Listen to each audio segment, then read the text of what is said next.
kedua. Menimbang bahwa selanjutnya berdasarkan bukti surat P1.3, P1.4, P1.6, P1.7, P1.8, P1.10, P1.11, P1.12, P1.13,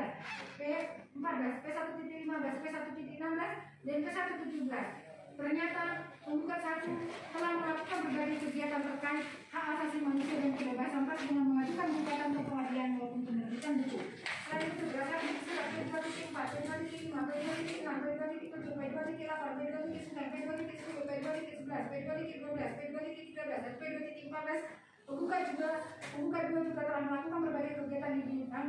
pemajuan hak-hak digital, baik dalam bentuk diskusi maupun penerbitan buku dan laporan hasil penelitian, sehingga menurut majelis, para penggugat telah memenuhi syarat ketiga, yaitu melaksanakan kegiatan nyata sesuai dengan anggaran dasarnya. Menimbang bahwa selanjutnya majelis akan mempertimbangkan apakah para penggugat dalam mengajukan gugatan terbatas pada tuntutan untuk melakukan tindakan tertentu tanpa adanya tuntutan ganti rugi. Menimbang bahwa di dalam proses gugatannya, para penggugat mendalilkan diantaranya bahwa tindakan-tindakan pemerintahan yang dilakukan para tergugat bertentangan dengan peraturan perundang-undangan dan asas-asas pemerintahan yang baik. Selanjutnya di dalam petitumnya, para penggugat mohon agar objek sengketa dinyatakan sebagai perbuatan melanggar hukum badan dan atau pejabat pemerintahan. Menimbang bahwa dengan logika dan petitumnya demikian, maka menurut majelis gugatan para penggugat terbatas pada tuntutan untuk melakukan tindakan tertentu, yaitu agar pengadilan menyatakan objek sengketa merupakan perbuatan melanggar hukum pejabat pemerintahan tanpa adanya tuntutan ganti rugi. Menimbang bahwa berdasarkan pertimbangan di atas, maka majelis menarik kesimpulan bahwa gugatan diajukan oleh para penggugat memenuhi persyaratan sebagai gugatan yang dapat diajukan melalui mekanisme hak gugat organisasi legal standing untuk kepentingan perjuangan hak asasi manusia, di antaranya hak atas informasi termasuk hak-hak digital dan kebebasan pers. Menimbang bahwa mengenai dalil eksepsi para tergugat bahwa oleh para tergugat satu telah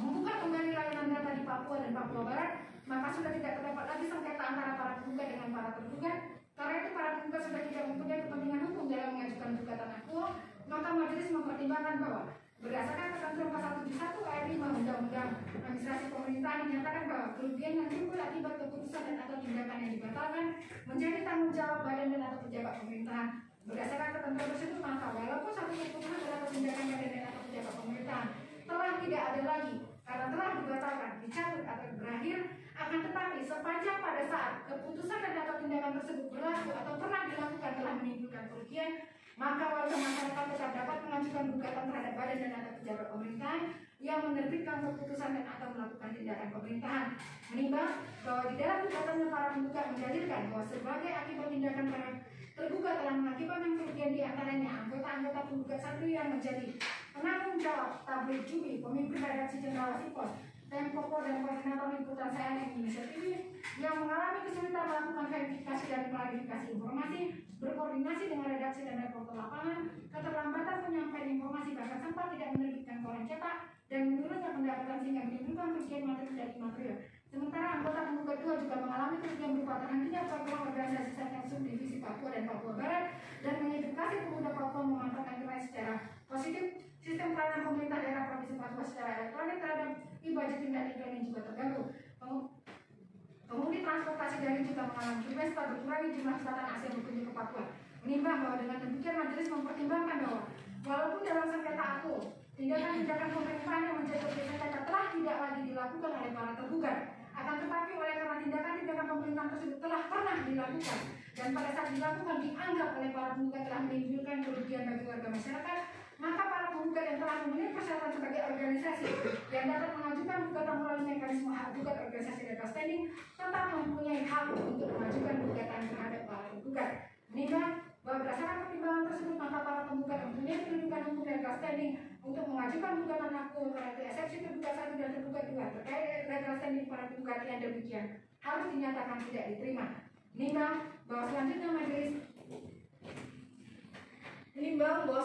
majelis akan mempertimbangkan eksepsi tergugat dua perihal error in persona. Menimbang bahwa mengenai eksepsi error in persona, tergugat dua mendalilkan bahwa tergugat satu mempunyai tugas menyelenggarakan urusan pemerintahan di bidang komunikasi dan informatika untuk membantu tergugat dua dalam menyelenggarakan pemerintahan negara yang kewenangannya didelegasikan dari tergugat dua melalui peraturan Presiden Nomor 54 Tahun 2015 tentang Kementerian Komunikasi dan Informatika. Dengan demikian tindakan tergugat satu yang menjadi objek gugatan dilakukan berdasarkan delegasi kewenangan. Maka menurut hukum sebagaimana diatur dalam ketentuan pasal 1 angka 23 Undang-Undang Administrasi Pemerintahan yang harus dianggap bertanggung jawab atas keluarnya keputusan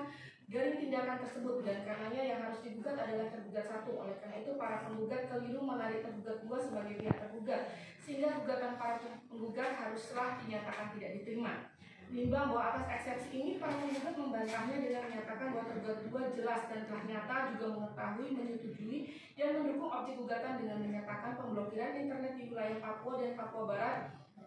untuk kepentingan dan kebaikan bersama. Selain itu, para penggugat telah mengajukan upaya administratif kepada tergugat 2 untuk mengoreksi objek gugatan yang dilakukan tergugat 1. Akan tetapi tergugat 2 tidak memberikan respon atau tindakan konkret apapun atas tindakan tergugat 2, sehingga meskipun tergugat 1 yang melakukan tindakan hukum tetap tidak melepaskan tergugat 2 sebagai pimpinan yang melakukan kontrol dan monitoring terhadap tindakan pemerintah yang menjadi objek gugatan. Menimbang bahwa berdasarkan gugatan para penggugat yang dihubungkan dengan bukti surat P118 yang sama dengan bukti surat P215 dan bukti surat T1.1 berupa siaran pers nomor 154-HM-Kominfo-08-2019 Senin 19 Agustus 2019 tentang pelambatan akses di beberapa wilayah Papua dan Papua Barat dan Papua, bukti surat P119 yang sama dengan bukti surat P216 dan bukti surat P12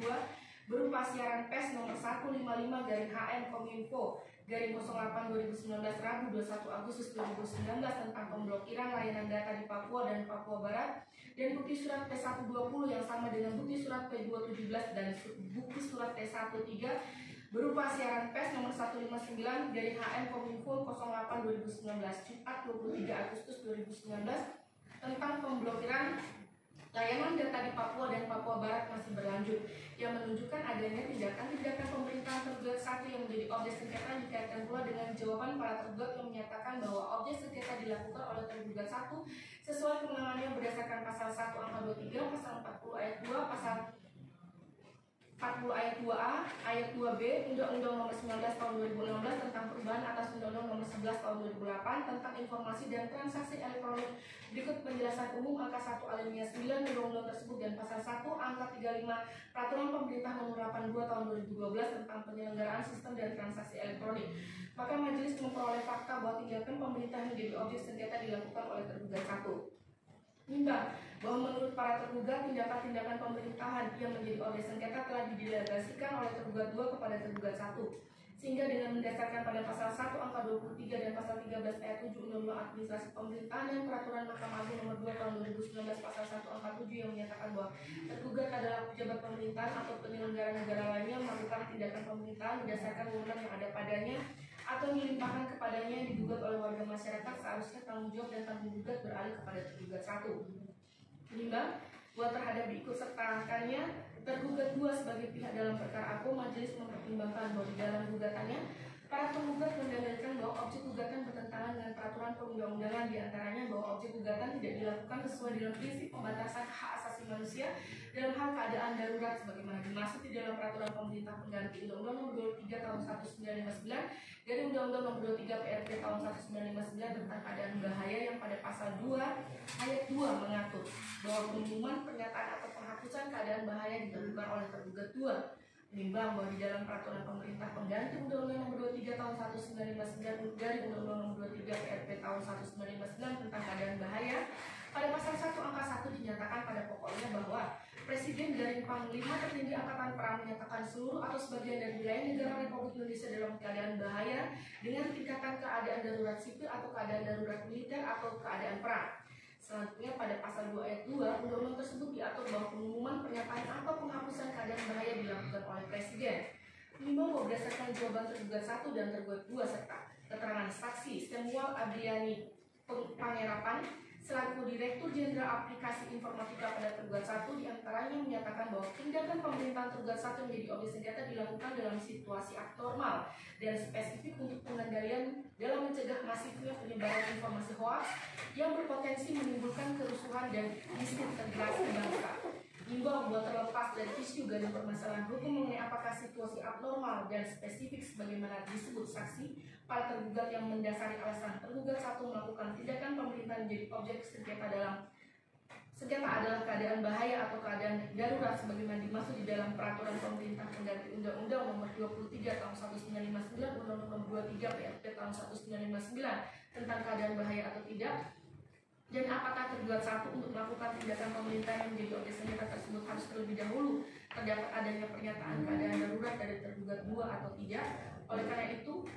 untuk mempertimbangkan hal tersebut merupakan penilaian hukum dalam ranah pokok perkara bukan eksepsi. Akan tetapi majelis berpendapat bahwa walaupun pengaturan mengenai kewenangan yang diperoleh melalui delegasi dalam berbagai peraturan perundang-undangan menyatakan bahwa tanggung jawab dan tanggung jawab kewenangan delegasi berada pada penerima delegasi. Oleh karena para penggugat telah mengemukakan dalam gugatan bahwa salah satu peraturan perundang-undangan yang dianggap dilanggar dalam tindakan yang dilakukan oleh para tergugat adalah peraturan pemerintah pengganti Undang-Undang Nomor 23 Tahun 1959 dan Undang-Undang Nomor 23 PRP Tahun 1959 tentang keadaan bahaya yang di dalamnya memuat kewenangan dan tindakan yang seharusnya dilakukan oleh tergugat dua dalam kaitannya dengan tindakan yang dilakukan oleh tergugat satu yang menjadi objek sengketa. Maka majelis menarik kesimpulan bahwa selain mengajukan gugatan terhadap tergugat satu, diikutsertakannya tergugat dua sebagai pihak tergugat dalam sengketa aku tidak keliru dan tidak mengakibatkan gugatan para penggugat menjadi error in persona. Karena itu eksepsi yang demikian harus pula dinyatakan tidak diterima. Menimbang bahwa mengenai eksepsi gugatan kabur, tergugat dua mendalilkan bahwa para penggugat tidak dapat menguraikan kejadian peristiwa yang mendasari diajukannya gugatan secara jelas karena para penggugat tidak menguraikan perbuatan tergugat dua yang bertentangan dengan ketentuan peraturan perundang-undangan. Dalil para penggugat terhadap tergugat dua sama sekali tidak menggambarkan adanya perbuatan tergugat dua yang merupakan perbuatan sewenang-wenang. Oleh karenanya dasar hukum yang diajukan oleh para penggugat terhadap tergugat dua menjadi tidak tepat dan menyebabkan ketidaksesuaian antara fakta dengan dasar hukum. Karena itu gugatan para penggugat kabur atau obscure libel. Menimbang bahwa terdapat eksepsi tersebut, para penggugat membantahnya dan menyatakan bahwa gugatan para penggugat telah memuat dengan jelas identitas para penggugat, namun jabatan dan tempat kedudukan tergugat para penggugat, nama jabatan dan tempat kedudukan tergugat, serta memuat pula dasar maupun alasan gugatan dalam hal yang diminta untuk diputuskan pengadilan atas terbitnya ketiga objek gugatan, sehingga telah memenuhi syarat gugatan sebagaimana diatur di dalam pasal 56 ayat 1 Undang-Undang 586 tentang Peradilan Tata Usaha Negara. Menimbang bahwa atas eksepsi tergugat dua perihal gugatan kabur atau tidak jelas yang dibantah oleh para penggugat di atas, setelah mempelajari dengan seksama gugatan para penggugat di dalam gugatannya, para penggugat mendalilkan bahwa tergugat dua mengetahui, menyetujui, dan mendukung objek gugatan yang dilakukan tergugat satu dengan menyatakan pemblokiran internet di wilayah Papua dan Papua Barat untuk kepentingan dan kebaikan bersama. Selain itu, para penggugat menyatakan telah mengajukan upaya administratif kepada tergugat satu dan tergugat dua untuk mengkoreksi objek gugatan yang dilakukan tergugat satu, akan tetapi tergugat dua tidak memberikan respon atau tindakan konkret apapun atas tindakan tergugat satu. Sehingga menurut para penggugat, meskipun tergugat satu yang melakukan tindakan hukum tetapi tidak melepaskan tergugat dua sebagai pimpinan yang melakukan kontrol dan monitoring terhadap tindakan pemerintah yang menjadi objek gugatan. Oleh karena itu, majelis mempertimbangkan bahwa terlepas dari tepat tidaknya dalil para penggugat mengenai tanggung jawab dan peran tergugat dua atas terjadinya tindakan pemerintahan yang dilakukan oleh tergugat satu, karena untuk menilai terbukti tidaknya tanggung jawab dan peran pihak-pihak dalam suatu tindakan hukum hanya dapat dilakukan pada ranah pokok perkara. Akan tetapi menurut majelis, senyatanya di dalam gugatan, para penggugat telah menguraikan tanggung jawab dan peran tergugat dua dalam tindakan pemerintah yang dilakukan oleh tergugat satu yang menjadi objek sengketa. Menimbang bahwa lebih lanjut, majelis juga mencermati bahwa di dalam proses gugatannya, para penggugat telah pula menguraikan secara jelas hubungan hukum antara para penggugat dengan para tergugat dan objek sengketa, serta mendeskripsikan status, kepentingan, dan akibat hukum yang ditimbulkan akibat dilakukannya objek sengketa yang menurut para penggugat bertentangan dengan peraturan perundang-undangan yang berlaku serta asas-asas umum pemerintahan yang baik. Dan selanjutnya di dalam petitumnya mengajukan permohonan agar objek sengketa tersebut dinyatakan sebagai perbuatan melanggar hukum pejabat pemerintahan. Karena itu majelis menarik kesimpulan bahwa gugatan para penggugat tidak kabur dan telah jelas, sehingga eksepsi yang demikian harus pula dinyatakan tidak diterima. Menimbang bahwa selanjutnya majelis akan mempertimbangkan eksepsi lain yang diajukan tergugat satu dalam kesimpulan, yaitu gugatan para penggugat cacat formil karena daluarsa untuk objek gugatan pertama dan tidak jelas obscure libel petitumnya. Menimbang bahwa terkait eksepsi daluarsanya pengajuan gugatan untuk objek gugatan pertama, majelis mempertimbangkannya dengan berpedoman pada ketentuan pasal 55 Undang-Undang 586 tentang Peradilan Tata Usaha Negara sebagaimana telah diubah dengan Undang-Undang 9 2004 dan Undang-Undang 51 2009 yang menyebutkan bahwa gugatan dapat diajukan hanya dalam tengah waktu 90 hari terhitung sejak saat diterimanya atau diumumkan badan atau pejabat tata usaha negara. Menimbang bahwa selanjutnya menyangkut gugatan mengenai tindakan pemerintah, majelis merujuk pula pada ketentuan Undang-Undang Administrasi Pemerintahan yang pada pasal 75 sampai dengan pasal 78 mengatur mengenai upaya administratif terhadap keputusan dan atau tindakan badan dan atau pejabat administrasi pemerintahan. Kemudian secara khusus pasal 4 ayat 1 peraturan Mahkamah Agung nomor 2 tahun 2019 mengatur lebih lanjut bahwa gugatan dalam kaitannya dengan tindakan pemerintahan diajukan paling lama 90 hari sejak tindakan pemerintahan dilakukan oleh badan dan atau pejabat pemerintahan. Dan menurut pasal 1 angka 10 peraturan Mahkamah Agung tersebut dinyatakan bahwa yang dimaksud dengan hari adalah hari kerja. Selanjutnya pasal 4 ayat 2 peraturan Mahkamah Agung nomor 2 tahun 2019 tersebut menegaskan bahwa selama warga masyarakat menempuh upaya administratif hingga waktu penghitungan pengajuan gugatan sebagaimana dimaksud pada pasal 4 ayat 1 terbantah sampai keputusan upaya administratif terakhir diterima. Di dalam pasal 77 ayat 4 Undang-Undang Administrasi Pemerintahan digariskan ketentuan bahwa badan dan atau pejabat pemerintahan menyelesaikan keberatan paling lama 10 hari kerja. Menimbang bahwa berdasarkan ketentuan di atas, maka penghitungan tenggang waktu 90 hari kerja pengajuan gugatan adalah sejak objek gugatan dilakukan sampai dengan diajukannya gugatan, bukan sampai dengan dilakukannya perbaikan gugatan. Dan penghitungan tenggang waktu terbantah selama warga masyarakat menempuh upaya administratif sampai keputusan upaya administratif terakhir diterima atau tenggang waktu paling lama 10 hari kerja penyelesaian upaya administratif yang menjadi kewajiban badan dan atau pejabat pemerintahan terlewati.